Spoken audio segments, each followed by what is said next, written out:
Welcome to Heartland Makes and Outdoors. In today's video, we're going to be making a pink and gray underspin jig. This is going to be on a 16th ounce jig head. We're going to be using some little bit of the gray marabou. We're going to be using some of the hot pink marabou.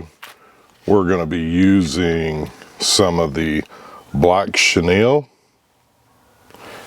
as well as the Ultra 210 thread that we keep using, which is good for what we're using it for. We're not making a bunch of tiny flies. We're making jigs to catch crappie and perch. We're going to start out a little dab of that Sally Hansen's Hard as Nails. And if you'll notice, this jig head was actually designed for like the soft plastics, and I've already cut that off prior to starting this. Otherwise, this jig is just straight from the factory.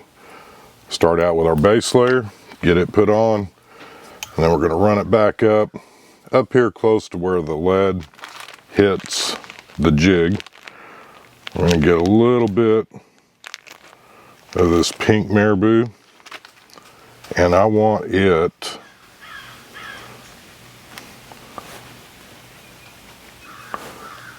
on the bottom. And we've actually got our jig upside down right now, so we're going to kind of measure that out. You really want that kind of about the same length as your hook. And we're just going to tie that in nice and easy.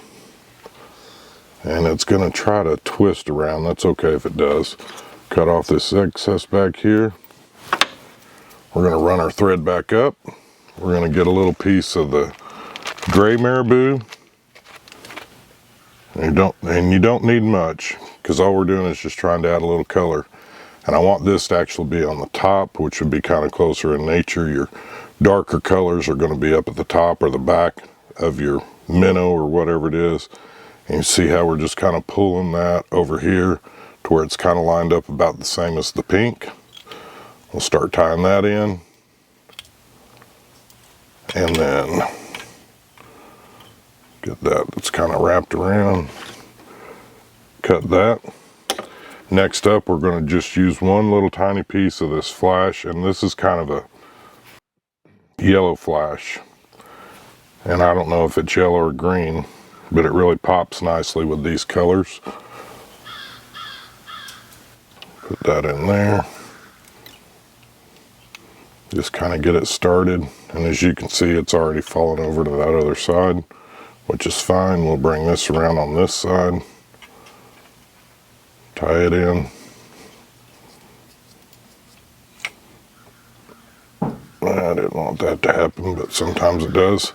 Now then, on the scissors, because we didn't cut that yet, boom, there we go. Now they're kind of separated. Everything looks nice and sharp. Next thing we're going to do is we're going to grab that chenille. And what I like to do, if you can see me, just kind of grab that and pull that a little bit. And we're going to start that on this guy's belly. Again, let's get our little tool, remove that flash, get that out of the way because we don't want to tie it down. Dagnabbit, I pulled on that too much. Just see what I did? Nice and easy. And then we'll wrap it. As we get closer to back here where we want it, we're going to wrap it tighter. Then run your thread all the way up to the head.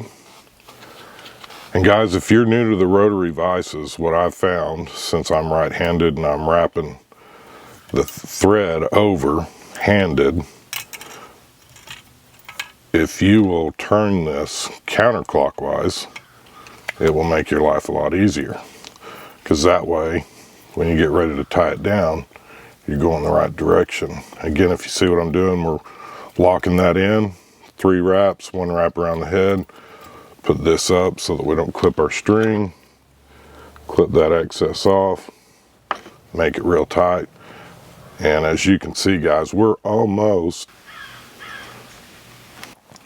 done with this. We're going to whip finish it. Again, with that underspin, you got to make your loop a little bit bigger so that you don't tie that up. I'm going to do 4 wraps.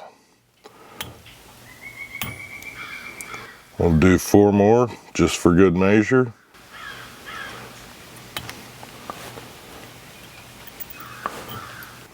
pull that taut, grab your scissors, and then again with the Sally Hansen's, we're going to come in here and turn the jig away from us, get that side, and all we're doing is just get this. Sally Hansen's is almost dried up. What I may have to do, guys, I got some other stuff called Wet and Wild. We're going to get all wet and wild on you real quick. So let's just use the Wet and Wild. We're just trying to seal up those last few threads up close to the head. And there again, guys, this jig is done. We're going to do the same thing that we've been doing on the last several videos. We're going to be giving this one away. If you'd like to enter to win, what you need to do, number one, you need to be a subscriber. When this video hits 85 views, we'll do the drawing. Now, besides being a subscriber, you need to comment down below, put hashtag free lure, and say, I'd like to be entered in to win the free lure. And when this video hits 85 views, we will give it away. We've got another giveaway currently going right now. Actually, we've got two of them. We've got one on a fly tying station that we've made. We've got one on the jig that we posted last week. We're waiting on it to hit 85 views. And again, as soon as these videos hit 85 views, what we're doing is we're uploading the videos on Sundays. So if you guys are subscribed, I'd like to talk you into hitting that bell notification so that you can be notified when we upload new videos. We will be doing a fishing video on this lure here shortly. And if you guys are ever in the Caddo Lake area, you can actually purchase this jig at 3F Bait Company. They are now stocking our jigs that we're hand tying here in the shop. And again, as you guys know, Caddo Lake is my main go-to lake, and the bait shop there, 3F Bait Shop, is carrying our lures. So, and again, guys, I appreciate your likes, comments, and subscribes. If you enjoyed this video, please give us a big thumbs up. As always, let's get outside and make something happen.